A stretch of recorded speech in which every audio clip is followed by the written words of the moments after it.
आज हम बात करेंगे जो रिया ने राजदीप सरदेसाई को इंटरव्यू दिया है आज तक पे, जो शाम 7 बजे आने वाला है, उसके ऊपर हम बात करेंगे। पर उससे पहले मुझे कुछ लोग कह रहे हैं कि उनको मेरी वीडियोस एचडी में नहीं दिख रही हैं। आप लोग ये स्क्रीनशॉट लेके देख लीजिए कि इसमें जो लिखा हुआ है कहीं ये मसला आप लोगों को तो नहीं हो रहा, क्योंकि मेरे पास जितनी मेरी वीडियोज़ हैं और मैंने अपने जितने दोस्तों के साथ भी चेक की हैं, मेरी जितनी वीडियोज़ हैं वो मुझे एचडी में दिखती हैं। अगर यहाँ पे मैं उसकी क्वालिटी देख लूँ तो मेरे पास 720 480 सब कुछ है। मैं 4K में नहीं डालती, मैं 1080 पे डालती हूँ। मेरे पास फुल एचडी है। मेरे तो सबसे पहले मैं इस तस्वीर के बारे में आप लोगों को बता दूँ, ये तस्वीर, हाँ, जितनी ये मेरी वीडियोस हैं मुझे एचडी में दिखती हैं, और मेरे जितने दोस्त हैं उन्होंने भी मुझे ये कंफर्म कर दिया है कि उनको 1080 पे दिख रही हैं। तो प्लीज़ इस बात को देख लीजिए, शायद हो सकता है आप लोगों को ये मसला ना हो रहा। अब हम चलते हैं रिया के इंस्टाग्राम पर। ये उनका जो है वेरीफाइड अकाउंट है, जैसे हम यहाँ देख सकते हैं। ये इनका वेरीफाइड अकाउंट है। इन्होंने ये एक वीडियो डाली है, और इससे पहले इन्होंने एक अपनी बॉडीगार्ड की वीडियो डाली, नहीं सॉरी, वॉचमैन की वीडियो डाली हुई थी, जिसमें ये कह रही थी कि मेरे वॉचमैन के ऊपर बड़ा जुल्म हो रहा है और उनको काफ़ी निशान पड़े हैं और उनको खरोच के निशान आ रहे हैं और चोट आ रही है। वो इन्होंने वीडियो फ़ौरन इसलिए डिलीट कर दी है, मैं यहाँ पर दिखाती हूँ, क्योंकि रिपब्लिक ने इनका ये जो झूठ है वो पब्लिक के सामने फ़ौरन ले आई है। ये अगर हम यहाँ वीडियो देखें तो आप देख सकते हैं। इसमें नहीं बोलना चाहते, क्यों आप क्यों भगा रहे हैं, क्यों भगा क्यों रहे, मार क्यों रहे, आप क्या कैमरा तोड़ेंगे, कैमरा तोड़ेंगे आप, क्या बताइए, जवाब दीजिए, जवाब दीजिए। जब सब पूछूंगा, अच्छा उन औरत ने बोला कि काला जादू हुआ था, काला जादू हुआ था, ये देखिए भाग गए, ये लॉक करके भाग गए, ये बचा रही है कि लॉक करके भाग गए, ये लॉक करके भागे हुए, ये देखिए उनने ये अच्छा, तो देख लीजिए जिस तरीके से ये यहाँ पर इनका ये जो पर्दा है ये बिल्कुल फाश हो चुका है और ये बिल्कुल बकवास कर रही थी, तो इसीलिए उन्होंने ये वीडियो वहाँ से हटा दी है, वरना ये वीडियो लगा कर रखती। अब ये इन्होंने एक 5 घंटे पहले डाली है बॉडी वॉचमैन वाली जो वीडियो थी, वो उन्होंने 4 घंटे पहले डाली थी। यहाँ अगर हम देख लें तो ये जो इनके फादर हैं रिया के, ये आए हैं, ये उतरे हैं कहीं से आके, तो इनको जो पूरा मीडिया है उन्होंने घेरे में ले लिया है। ठीक है, मैं मानती हूँ कि मीडिया को इतना ज़्यादा इनके इर्द गिर्द नहीं आना चाहिए, थोड़ा सा रहना चाहिए, लेकिन अब जाहिर सी बात है जो इन्होंने हरकत की और जो ये चल रहा है इतने बुरे तरीके से, तो इसमें ये चीज़ें होती हैं। अब ये यहाँ पर कह रही हैं कि जो मैं और मेरे फादर हैं, हम लोग कोई क्रिमिनल्स नहीं हैं, हमारी ज़िंदगी को ख़तरा है, हमें थ्रेट्स हैं हमारी ज़िंदगी को, और हमें पुलिस प्रोटेक्शन चाहिए, हमने बात की, हमें पुलिस प्रोटेक्शन नहीं मिल रही। तो ये भी सरासर झूठ है, इसलिए क्योंकि इस वक्त रिया के घर के पास पुलिस है, उनके घर के पास मुस्तकिल पुलिस है, बॉम्बे पुलिस, वो उनको फुल प्रोटेक्शन दे रही है। ये इन्होंने एक ड्रामाबाजी की है सिंपैथीज़ हासिल करने के लिए, जिसमें ये बड़े बुरे तरीके से नाकाम हो गई हैं। ये जितनी दफ़ा भी कोई कोशिश करती हैं, ये अपने उसी कोशिश के यानी कोशिश में खुद ही नाकाम होती हैं, बड़े बुरे तरीके से एक्सपोज हो जाती हैं। तो ये एक इनका ड्रामा है, और ये यहाँ अपने फादर के लिए रो रही हैं, लेकिन ये क्यों भूल जाती हैं कि जो सुशांत के फादर थे, उनकी जो एक व्हाट्सएप चैट बहुत वायरल हो रही है, जिसमें वो बार बार कह रहे थे कि रिया, मैं सुशांत का फ़ादर हूँ, प्लीज़ मुझे बता दो कि मेरे बेटे को डेंगू था, तो वो अब कैसा है कैसा नहीं है। तो वो उनसे भीख मांग रहे थे और ये कोई जवाब नहीं दे रही थी। इन्होंने खुद सुशांत को हाउस अरेस्ट करके रखा हुआ था, तो उस वक्त एक बाप रो रहा था, वो उनको समझ नहीं आ रही, अब ये अपने बाप के लिए रो रही हैं। तो ये आप लोग खुद समझ सकते हैं कि यानी आप लोग समझ सकते हैं कि अब इनके साथ ये क्या हो रहा है। तो ये ड्रामे करेंगी और ये करती रहेंगी, इनको तो ड्रामे करने में महारत हो गई है, एक्सपर्ट हैं ये बिल्कुल। अच्छा, उसके बाद हाँ, हम ये बात करते हैं कि एक और ये जो बात हो रही है सिद्धार्थ पिठानी के घर पर ये आई हैं, और ये जिस कार में आई हैं, मैं इस कार के ऊपर वीडियो बना चुकी हूँ। सुविद लोहिया की गाड़ी है, जो इनकी बहन के नाम पर, लोहिया की जो सिस्टर है उनके नाम पर रजिस्टर्ड ये कार है।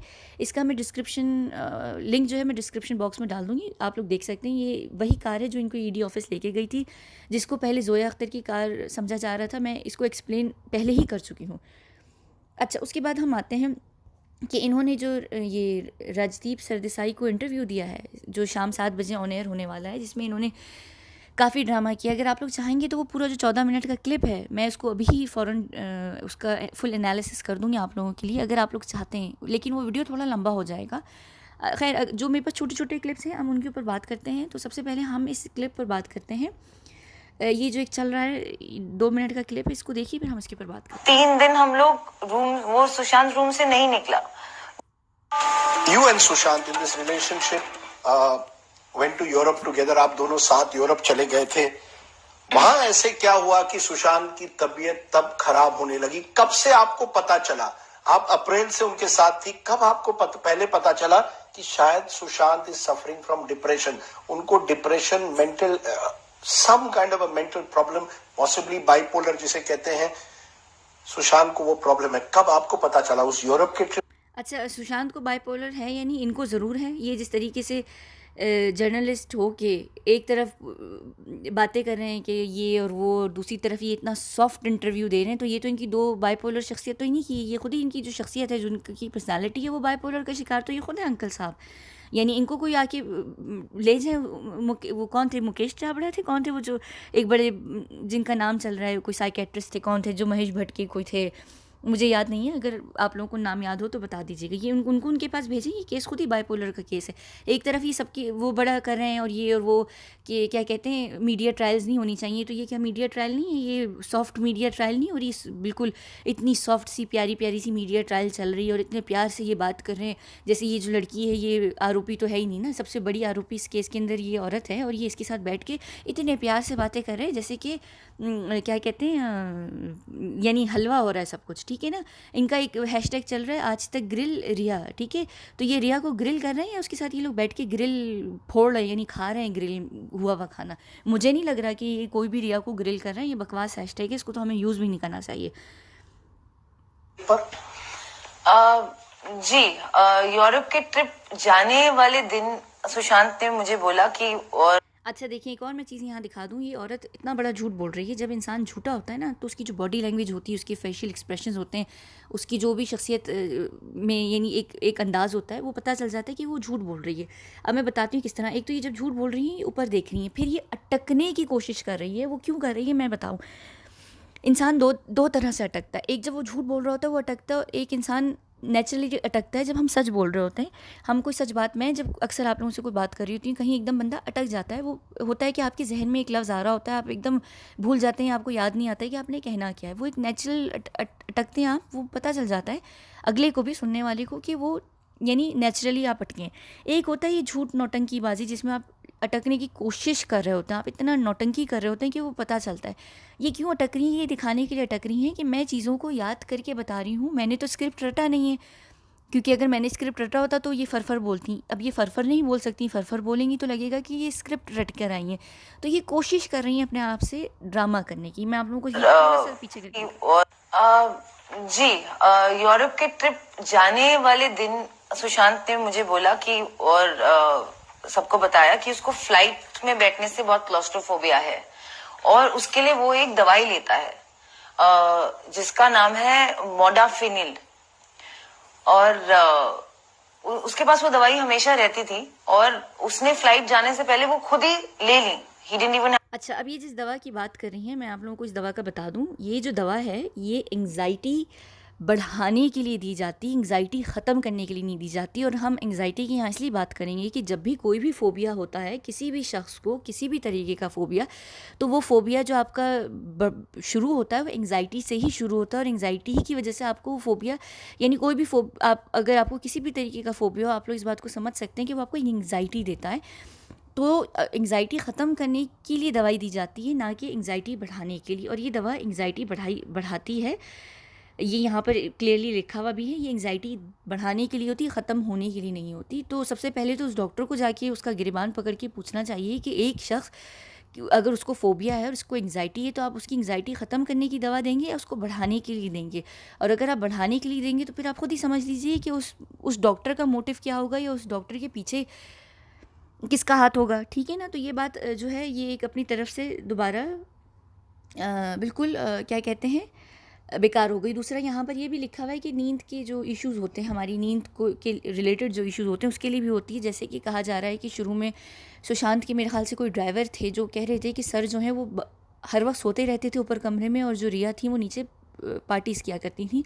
तो ये बात भी है कि ये जो नींद की कंडीशन के लिए था कि इस दवा को खाने से नींद भी आती रहती है। तो ये अगर यही दवा खा रहे थे तो ये बहुत दवा जो है ये खुद ब खुद एक्सप्लेन हो रही है अपने आप में। अच्छा, आगे हम इस वीडियो को कंटिन्यू करते हैं। खुद ही ले ली। He didn't even have to get a prescription, उनको नहीं लेना पड़ा क्योंकि उनके पास ऑलरेडी वो दवाई थी। प्रोबेबली हर फ्लाइट से पहले वो लेते होंगे। और वहां पहुंच के पहले हम पेरिस लैंड हुए, वहां 3 दिन हम लोग वो सुशांत रूम से नहीं निकला। जो मुझे काफी लगा कि क्या हुआ। ही वॉज वेरी एक्साइटेड कि हम लोग बाहर जाएंगे ताकि कोई उन्हें ना पहचाने, ताकि he can show me his true side, his fun nature, कि मैं कितना फन हूँ, मैं सड़कों पे भी चल सकता हूँ, मैं ये भी।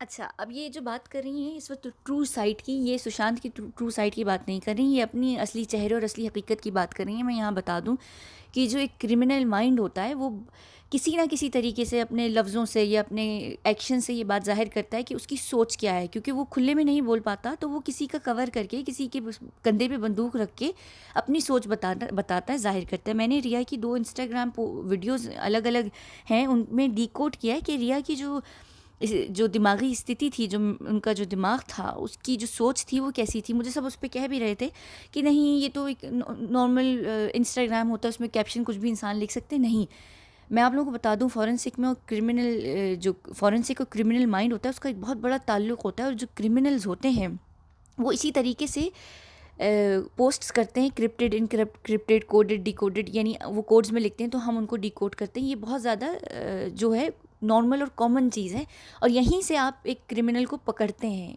आप एक नॉर्मल इंसान और क्रिमिनल में फ़र्क भी यहीं से लगाते हैं कि आप उनके पैटर्न्स को समझने की कोशिश करते हैं, और वहीं पे जो है फॉरेंसिक या लैंग्वेज एक्सपर्ट्स आते हैं, बॉडी लैंग्वेज एक्सपर्ट्स आते हैं, जो इनकी जो सोच होती है, जो इनकी साइकी होती है उसको समझते हैं, और उसी को समझने से आप बहुत चीज़ों का अंदाज़ा लगा सकते हैं कि उनका जो माइंड है वो किस तरीके से चल रहा होता है, और उन्होंने क्या क्या किया होता है, और वो क्या सोच रहे होते हैं क्राइम के टाइम पे। कि जो इतने बड़े PhD की थीसिस निकलते हैं जब क्रिमिनल्स पर, तो वो भी इसी तरीके से स्टडी करते हैं कि जो इनका जो माइंड होता है ना वो एक ही तरीके का होता है, वो एक तरीके से ही ऑपरेट होता है, तो एक ही तरीके से वो फंक्शन करता है। तो इसी तरीके से ये यहाँ पर अपना नहीं, सुशांत का नहीं, अपने माइंड का बता रही हैं कि मैं उनको ट्रू कलर्स दिखा सकूं। हम सबको पता है कि सुशांत इंडिया में भी जब थे, बॉम्बे में रह रहे थे, तब भी वो अपने ट्रू कलर्स में ही रह रहे होते थे। ये कह रही हैं कि वो कह रहे थे कि मैं सड़कों पर फिर सकूँ, अपने ट्रू कलर्स दिखा सकूँ। जैसे हमने देखा है सुशांत की वीडियो बहुत वायरल होती, जिसमें वो बाहर बैठ के चाय पी रहे हैं, उन्होंने अपना मुंह छुपाया हुआ है, तो और वो घर में भी बहुत फ़न थे, फिरते कूदते खेलते थे, खुश थे, नॉर्मल थे। तो उनको पेरिस जाके ट्रू कलर्स दिखाने की ज़रूरत नहीं थी, वो नेचुरल थे, चाहे वो मीडिया में हो, चाहे वो किसी सेलिब्रिटी के साथ बैठे हों, किसी होस्ट के साथ बैठे हों, हर इंटरव्यू में वो एक नॉर्मल, एक नेचुरल शख्स थे। उनको ज़रूरत नहीं थी कहीं पे भी और जाके अपने ट्रू कलर्स किसी को दिखाने की। हाँ, रिया ने वहाँ जाके कितने पर निकाले वो हम सबको पता है। तो ये जो है ये यहाँ पर अपनी बात कर रही हैं।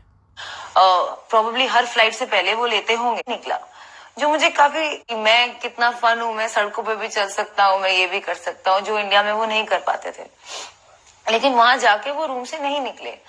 उसके बाद जब हम सेकंड जगह गए स्विट्जरलैंड, वो काफी सही थे, वहां पे उनकी एनर्जी अच्छी थी, वो बाहर भी निकल रहे थे, खुश थे। उसके बाद जब हम इटली गए, हम लोग एक होटल में ठहरे, पलाजो मैग्नेनी फेरोनी, जो कि एक गॉथिक होटल है, जो हमें नहीं पता था बुकिंग से पहले। और हमारे कमरे में एक अजीब सा डोम टाइप स्ट्रक्चर था, उसमें अजीब अजीब अतरंगी पिक्चर्स थी, जिसे देखकर मुझे काफी डर लगा। लेकिन सुशांत ने बोला कि नहीं, इट्स फाइन।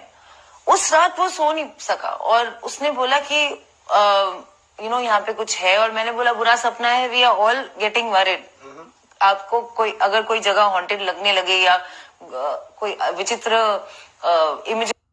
अच्छा, सबसे पहले तो यहाँ मैं ये बता दूँ कि ये कह रही हैं कि सुशांत ने पहले कहा कि कोई मसला नहीं है, कोई बात नहीं, फिर वो पूरी रात सो नहीं पाए क्योंकि उनको हॉन्टेड लग रहा था। तो ये मुझे एक बात बता दें कि सुशांत का तो इतना बड़ा जिगरा था कि वो एक चुड़ैल को डेट कर रहे थे, उसके साथ वो रोज़ सोते थे, तो तब उनको डर नहीं लगा, तो वो बेचारे दूसरी हॉन्टेड चीज़ों से क्या डरेंगे। ये तो रिया ही सबसे बड़ी चुड़ैल थी, तो वो उसके साथ रह रहे थे, तो ये तो बात साबित हो जाती कि उनको तो डर ही नहीं लगता था, वो तो हॉन्टेड चीज़ों से डरते नहीं थे। दूसरी बात, यहाँ पर हम ये बात करेंगे, ये उस नैरेटिव को अपने सपोर्ट कर रही हैं जिसकी वो बात शुरू से कर रही हैं। 13-14 जून के बाद से इन्होंने ये बात शुरू कर दी थी कि सुशांत ने वो घर इसीलिए चेंज किया था जिस वो पेंट हाउस में पहले रहते थे, वो इस घर में, ये जिस घर में इनकी जो मर्डर हुआ है उसमें ये शिफ्ट हुए। ये आमिर खान के अंकल का घर है, इसके ऊपर भी मैं वीडियो कर चुकी हूँ पहले ही। तो ये उस बात को सपोर्ट कर रही हैं कि उनको हॉन्टेड चीज़ें बहुत पहले से दिखा करती थी। वो नवंबर में, क्योंकि ये लोग अक्टूबर नवंबर में गए, तो ये वहाँ पर बात कर रही हैं। और जो सुशांत थे इस घर में, मेरा ख्याल से मेरे ख़्याल से दिसंबर के आखिर या जनवरी में शायद इस घर में शिफ्ट हुए थे। तो ये उस चीज़ को सपोर्ट कर रही हैं कि भाई वो तो पहले ही सुशांत को ये चीज़ें दिखती थी, हॉन्टेड चीज़ें दिखा करती थी और वो तो डरता था, उसके अंदर तो ये था वो था, ताकि ये मैं इस बात को लेके यहाँ पर आ जाऊँ कि वो तो बेचारा बहुत डरता था, इसीलिए उसने वो घर चेंज किया था। हालांकि सुशांत ने खुद घर नहीं चेंज किया, इन्होंने किया था, और इन्हीं को जो थी चीज़ें दिखती थी घर में और यही डरा करती थी। तो ये असल में खुद ही, और ये खुद ही चुड़ैल हैं, तो बस इस बात को क्या मैं बोलूँ। अच्छा, उसके बाद हम आते हैं अगली इस पे। हाँ, ये जो है ये देख लीजिए। प्रॉब्लम पॉसिबली बाइपोलर जिसे कहते हैं, सुशांत को वो प्रॉब्लम है। कब आपको पता चला? उस यूरोप के ट्रिप पर? जी, यूरोप के ट्रिप जाने वाले दिन सुशांत ने मुझे बोला कि, और सबको बताया कि उसको फ्लाइट में बैठने से बहुत क्लॉस्ट्रोफोबिया है, क्लॉस्ट्रोफोबिया है, क्लॉस्ट्रोफोबिया है, क्लॉस्ट्रोफोबिया है। 101,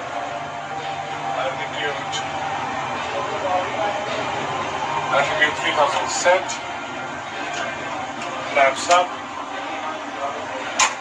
body released, control.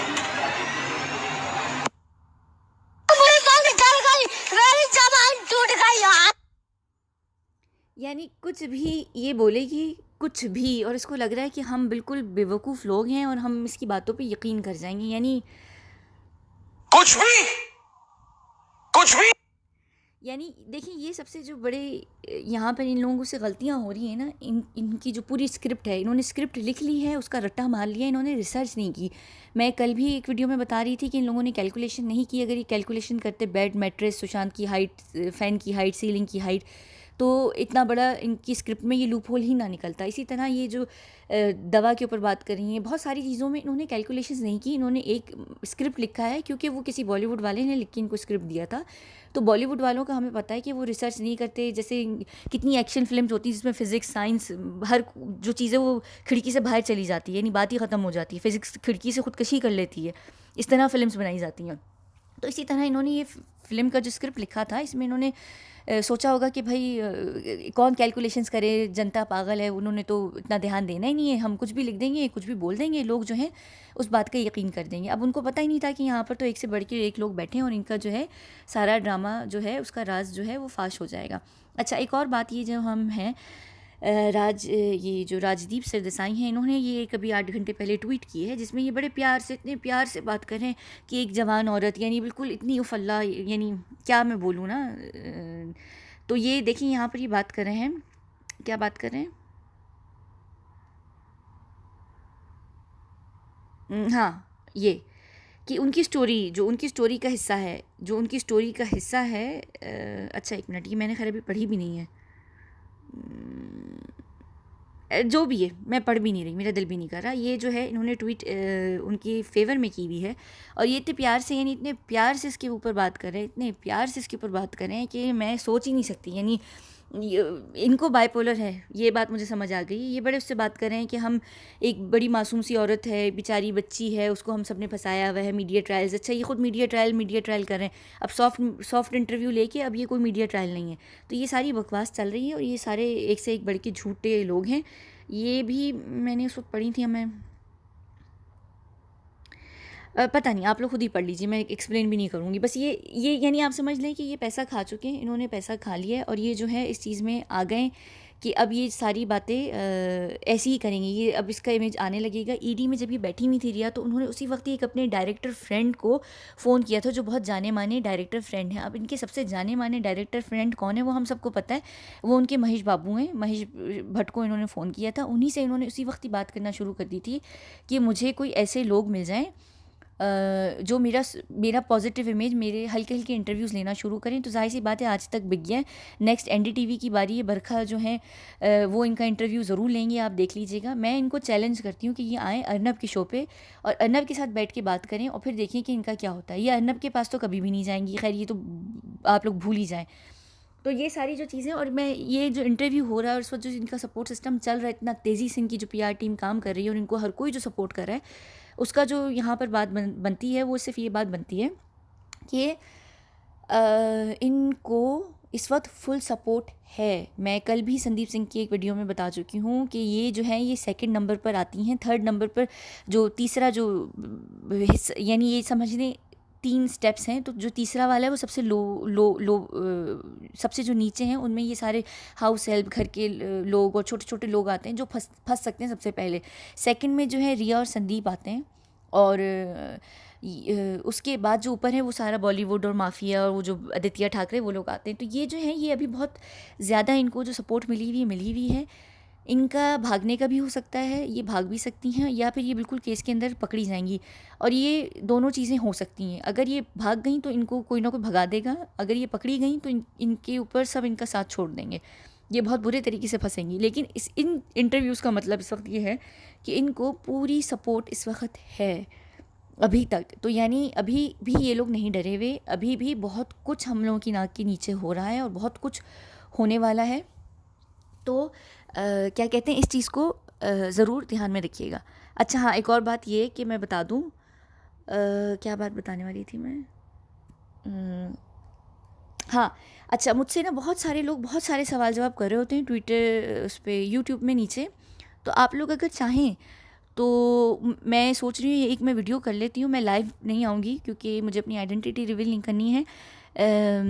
मैं लाइव नहीं आऊँगी, लेकिन अगर आप लोग मुझे अपने सवाल लिखना शुरू कर दें कमेंट सेक्शन में, इस वीडियो के नीचे नहीं, लेकिन मैं एक वीडियो बनाऊंगी जिसमें मुझे ऑलरेडी मैंने कुछ सवाल इकट्ठे किए हैं, मैं उनका जवाब दूंगी। तो उसी वीडियो की कमेंट सेक्शन के नीचे आप लोग मुझे अपने सवाल देना शुरू कर दीजिएगा। सिर्फ सवाल यानी थ्योरीज वगैरह नहीं, सिर्फ सवाल। तो मैं फिर उसके ऊपर एक और वीडियो करूँगी कि आप लोगों के क्या सवाल हैं, उनके ऊपर मैं एक वीडियो करके आप लोगों की सवालों के जवाब दे दूँगी। मैं इस तरह कमेंट सेक्शन में इतनी लंबी लंबी कहानियाँ नहीं लिख सकती।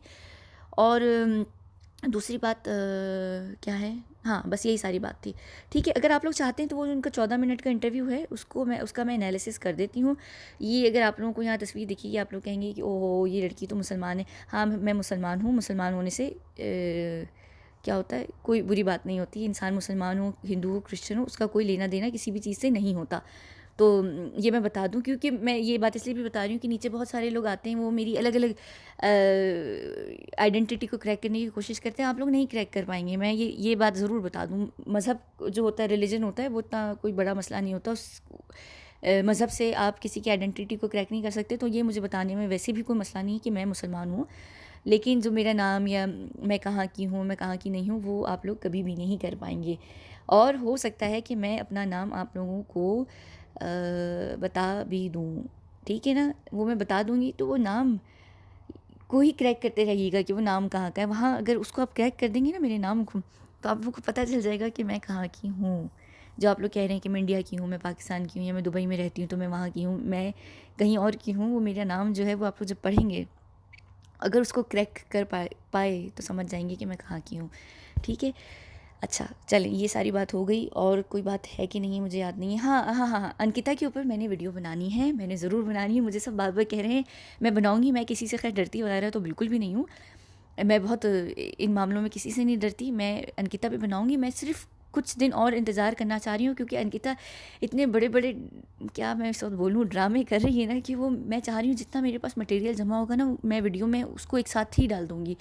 अर्नब के ऊपर मैं बनाऊँगी, वो अर्नब के ख़िलाफ़ नहीं होगी। वो अर्नब के ऊपर वीडियो जो है वो किसी और चीज़ को एक्सप्लेन करने के लिए मैं बनाऊँगी। जो मुझे सब कह रहे थे कि अर्नब के ख़िलाफ़ मत बनाना, नहीं, वो उसके ख़िलाफ़ बिल्कुल भी नहीं होगी। वो सिर्फ एक पहलू है जिसकी वजह से हम उसको देखेंगे। दूसरी बात क्या है, एक दो मुझे वीडियो, हाँ सूरज के ऊपर मुझे सब कह रहे हैं, सूरज पंचोली के ऊपर वीडियो बनाने के लिए, तो वो मैं बनाऊंगी। जिया खान के केस के ऊपर मैं बनाने वाली हूँ।